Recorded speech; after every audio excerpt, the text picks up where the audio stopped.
¿Qué sucede en el país? Tendencias del acontecer nacional en Análisis Situacional. La economía venezolana está viviendo uno de los momentos más complejos y difíciles de su historia, en el contexto de una guerra económica contra nuestro país. Inflación alta, contracción económica, dificultades de financiamiento, entre otros graves problemas cuyas consecuencias afectan directamente la calidad de vida de los venezolanos. Estas dificultades exigen atención inmediata y efectiva, pues tienden a agravarse con el paso del tiempo.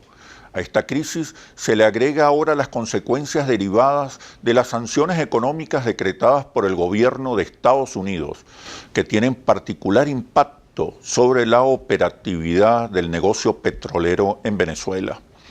Se trata de un severo cerco financiero que limita e impide el acceso a nuevos recursos para financiar las necesidades de producción y consumo del país. Por ejemplo, PDVSA necesita financiamiento externo para mantener la producción y la banca norteamericana no puede otorgar en este momento nuevos créditos y tampoco refinanciar los existentes. Por su parte, los bancos europeos también establecen limitaciones, pues advierten sanciones similares que podría decretar la Comunidad Europea contra Venezuela. Las sanciones contra funcionarios venezolanos le impiden también a los bancos participar siquiera de contactos o reuniones donde ellos participen. ¿Cómo enfrentar entonces la crisis económica y además el cerco financiero?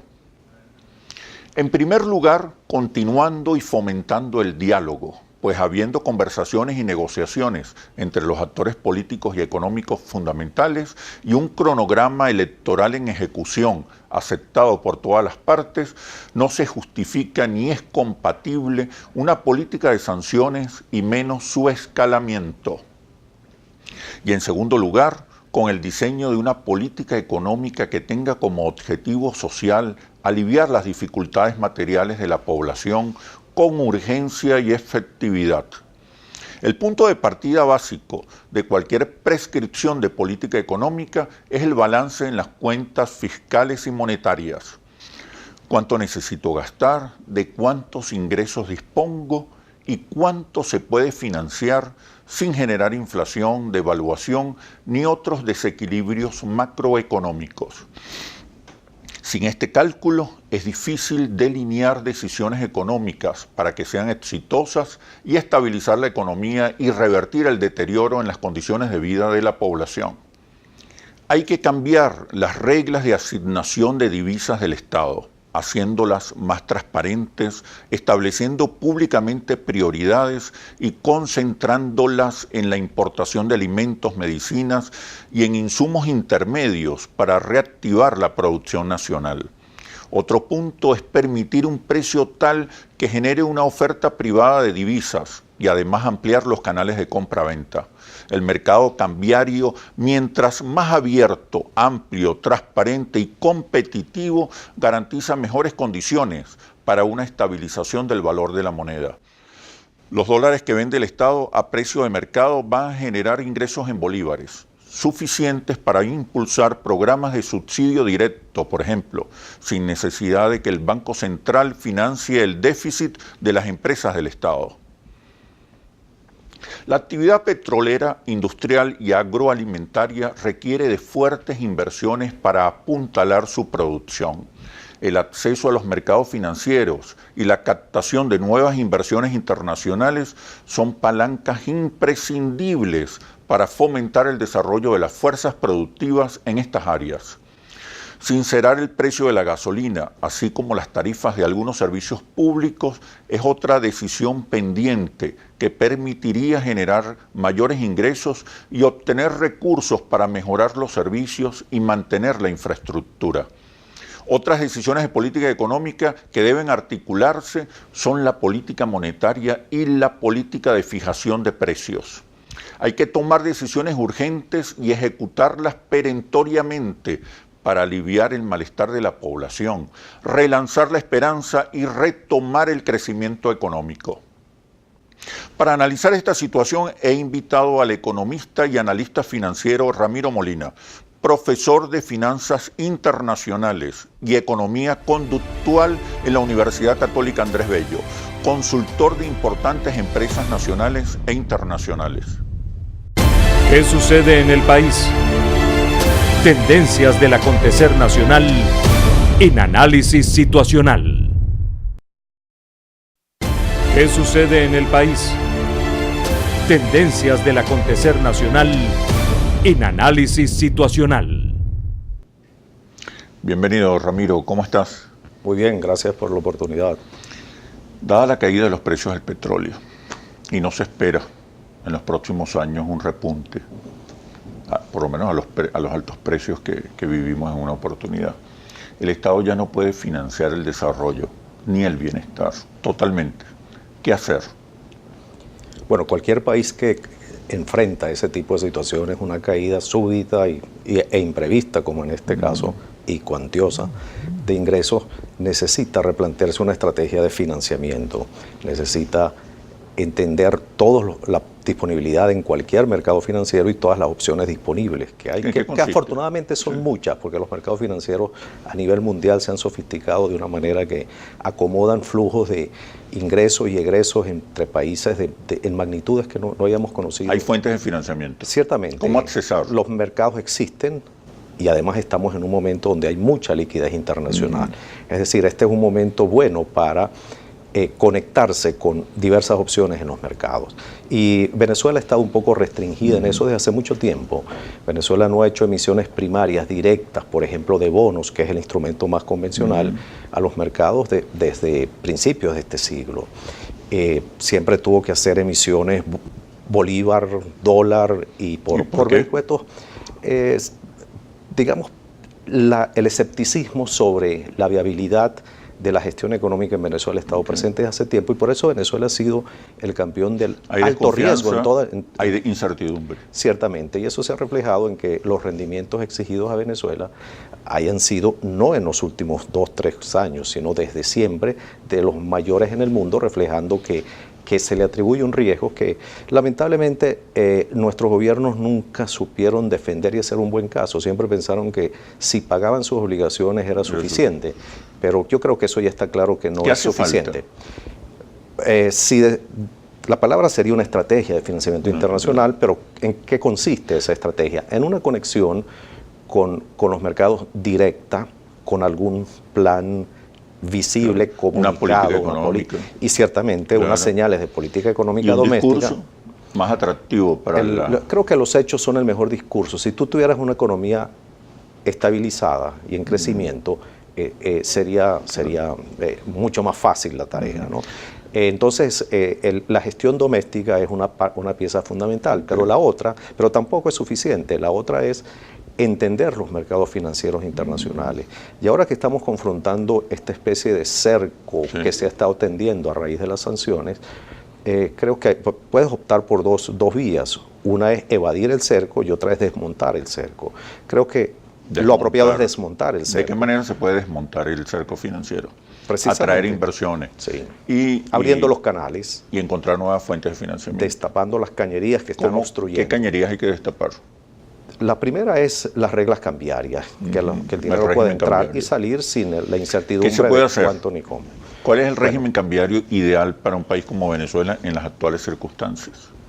Creo que la situación es tal que amerita una solución, digamos, mucho más agresiva que lo que se ha experimentado en el pasado. Creo que no hay tiempo para experimentos, además. Claro. ¿Qué se puede hacer? ¿Qué nos dice la lógica? Creo que el destrabar la cañería, como decía, de una manera total, no parcial. La unificación cambiaria bajo unas reglas de asignación y de formación de precios es lo apropiado. ¿Por qué? Porque la unificación cambiaria te genera, en primer lugar, lo que decíamos, claridad para el flujo, ingreso y egreso, promociona, por lo tanto, inversiones, disminuye el rango de incertidumbre, es decir, tú haces cualquier transacción hoy porque no sabes qué va a pasar mañana, entonces, pero te imaginas que lo que va a pasar mañana va a ser peor de lo que está sucediendo hoy, de manera que entras en una espiral de escepticismo que se refleja en los precios y en las ineficiencias y distorsiones que está teniendo la economía, que no benefician a nadie. Quienes adversan la unificación cambiaria y liberar de alguna manera el mercado, digo de alguna manera porque el Estado siempre es un actor fundamental, claro, dicen que eso provocaría una fuga masiva de capitales. Cuidado si no provoca un ingreso masivo de capitales, claro. que yo creo que es la apuesta correcta. ¿Por qué no provocaría una fuga de capitales? Porque yo creo que en principio porque no hay. Bueno, obviamente no es la única medida ni la única señal que debes mandar, pero es una señal fundamental para reducir la incertidumbre, el escepticismo y la incertidumbre y el escepticismo significa que tú no sabes cuánta oferta hay ni cuáles van a ser las reglas de la oferta mañana, o que si el experimento... Porque eso está bajo control del Estado. Claro. Y las iniciativas de aliviar un poco la presión cambiaria se han circunscrito a experimentos parciales que tienen que ver con muy poca oferta y muy poca demanda, y al final no se controla el animal total amarrándole una pierna solamente, ¿no? En ese sentido, el destapar todo lo que obstruya los flujos de ingresos y las posibilidades de pago, además te va a abaratar los costos en los que te estás incurriendo ahorita para hacer cualquier transacción internacional, porque se te asigna una prima de riesgo producto de esa incertidumbre. Pero en adición a eso, el Estado, que como bien decías es y será en Venezuela un gran proveedor, también resolvería un gran problema, porque vendería dólares a un precio que un privado esté dispuesto a pagar y recibiría los bolívares correspondientes, y de esa manera el Estado no se ve obligado a tener que financiar su propio funcionamiento a través de financiamiento directo del Banco Central al Estado, que es algo que incluso en la misma Constitución nacional vigente está en cuestión, ¿no? Está claramente especificado. Quienes adversan el liberar, flexibilizar, unificar el tipo de cambio, dicen también que esto dispararía la inflación y el valor del dólar. Dispararía aún más el costo de la moneda. Creo que ya eso ocurrió. Claro. Entonces estás en lo peor de los mundos. Estás pagando los costos de lo que hubiera sido sin disfrutar los beneficios que te traería hacerlo. Y de todas maneras eso implica que si está inscrito en el contexto de algún programa que estabilice la economía y le dé algunas posibilidades de volver a retomar o de retomar una senda de crecimiento, el cambio de expectativas y de sentimiento hacia la economía venezolana, que cambia un poquito a menos pesimista o ligeramente optimista, implicaría un viraje importante en volver a poner las condiciones objetivas y subjetivas para que la economía venezolana se reequilibre y vuelva a tener el potencial de crecimiento que ciertamente lo tiene, pero que lo vuelva a las inversiones, potenciar. ¿Qué papel juegan? Bueno, fundamental. Venezuela ha tenido problemas en concretar inversiones privadas, sobre todo desde hace muchas décadas. Una de varias décadas. De las limitaciones es el tipo de cambio. El control de cambio. Que te genera pues una traba a la planificación financiera de las empresas. Es indispensable la inversión extranjera. Definitivamente, es parte de la ecuación de lo que me refería antes como estrategia de financiamiento internacional, y es claramente indispensable en la industria petrolera. El potencial de las reservas que tenemos nos permitiría generar y monetizar una cantidad de recursos importantísima, pero para hacerlo alguien tiene que poner dinero. El Estado no puede. El Estado claramente no puede. PDVSA tiene ciertas limitaciones, y además con sus socios comerciales lo que PDVSA ha estado tratando de agenciar es que ellos consigan financiamiento. ¿Qué haría falta para atraer más inversión en la faja del Orinoco? Pero me respondes cuando regresemos a los comerciales. Ya venimos. ¿Qué sucede en el país? Tendencias del acontecer nacional en Análisis Situacional. ¿Qué sucede en el país? Tendencias del acontecer nacional en Análisis Situacional. Te preguntaba, Ramiro, ¿qué más hace falta para atraer mayores inversiones a la faja del Orinoco? Creo que PDVSA ha avanzado en esa dirección en los últimos 2-3 años. los acuerdos con Rosneft, por ejemplo, los ya firmados y los que entendemos que están en negociación, son una buena muestra de lo que PDVSA puede hacer. En primer lugar, aumentan la participación del socio, en este caso Rosneft, la participación accionaria hasta 49% para llegar a lo que legalmente es permitido. Y el Estado mantiene control. Y se complementa, claro. Pero se complementa con unos acuerdos de gestión operativa y financiera. Que los obliga a hacer mayores inversiones. Bueno, en primer lugar, aumentan su participación y tienen que pagar por esas acciones, lo que significa un ingreso adicional. En el caso de Petromonagas, para darte una idea, el año pasado, en mayo, implicó una entrega de $500 millones por esa porción de acciones, que es una cifra en estas circunstancias pues apreciable si lo replicamos a todos los otros campos en los que podría ocurrir lo mismo. Pero aparte, lo más importante es que eso se amarra y debe amarrarse a compromisos de financiamiento del socio comercial. Es decir, PDVSA no tiene de su propia caja cómo financiar, entonces tienes que darle concesiones a la contraparte, a tu socio, y yo creo que hay suficientes precedentes en lo operativo y en lo financiero de lo que PDVSA está dispuesto a hacer, de manera que sería, digamos, extender eso de una manera mucho más general para otros socios potenciales, que lo que ha hecho, por ejemplo, no solamente con Rosneft, sino también con las 3 empresas chinas. Okay.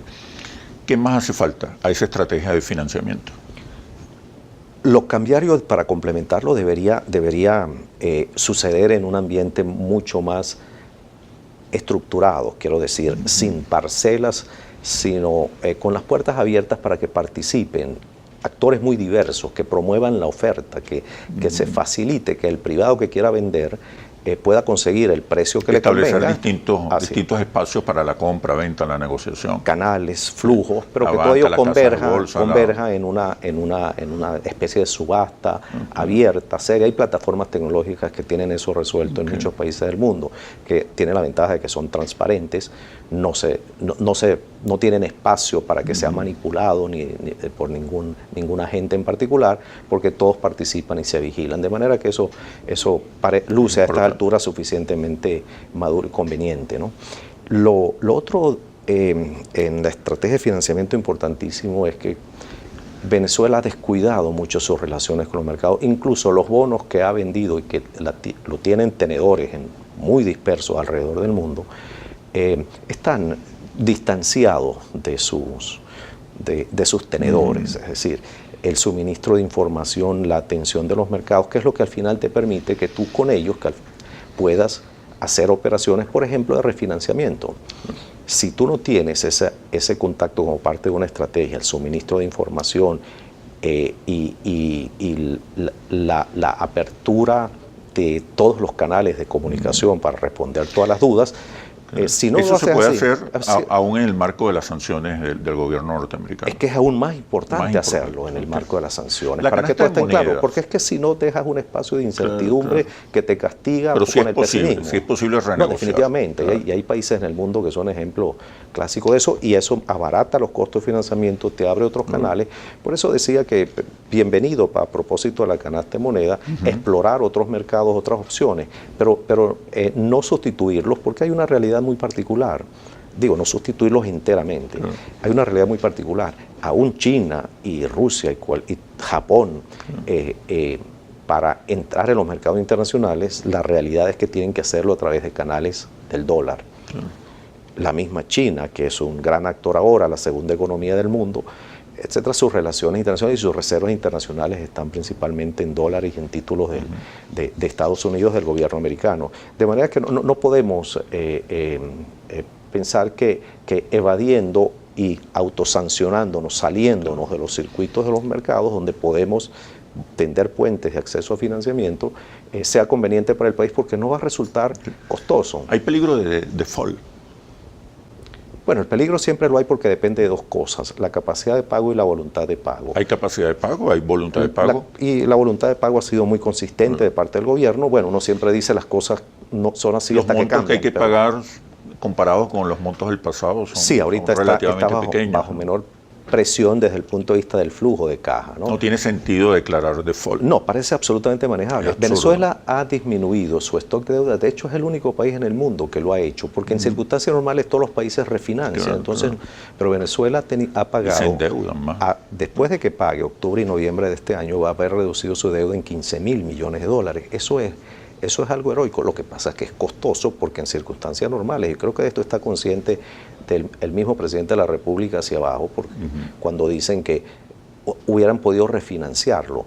Y ciertamente lo hubieran podido refinanciar, pero creo que se subestimó la importancia de tener una buena relación y una buena estrategia con los mercados en general, no solamente con el de bonos. Ahora tenemos una gama muy amplia de acuerdos bilaterales, los multilaterales los tenemos sin tocar. Y eso, cuando digo multilaterales, no me refiero al túnel que algunos analistas ponen en que la única opción que tiene Venezuela es ir al Fondo Monetario Internacional, sino que ese es un elemento más, una cantidad de opciones que deberían combinarse de una manera tal que Venezuela pueda refinanciar, tener acceso a los mercados a un costo mucho menor del que tiene y despejar esas incertidumbres de que tal vez no va a pagar porque no tenemos suficiente información y entonces nos penalizan como que si de hecho ya hubiéramos dejado de pagar. Entonces terminamos con lo peor de los dos mundos. Sí. Bueno, Ramiro, muchísimas gracias por este análisis situacional. Hasta pronto. Un placer, Oscar. Gracias por la invitación. Así culmina este análisis situacional. Los invito a seguirnos por nuestras redes sociales @interlaces y @asituacional o visite nuestro portal interlaces.com. Soy Oscar Chemmel y los espero en un próximo análisis situacional por Globovisión. Aquí nos vemos todos.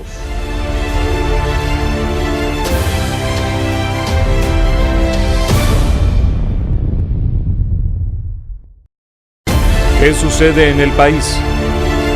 Tendencias del acontecer nacional en Análisis Situacional.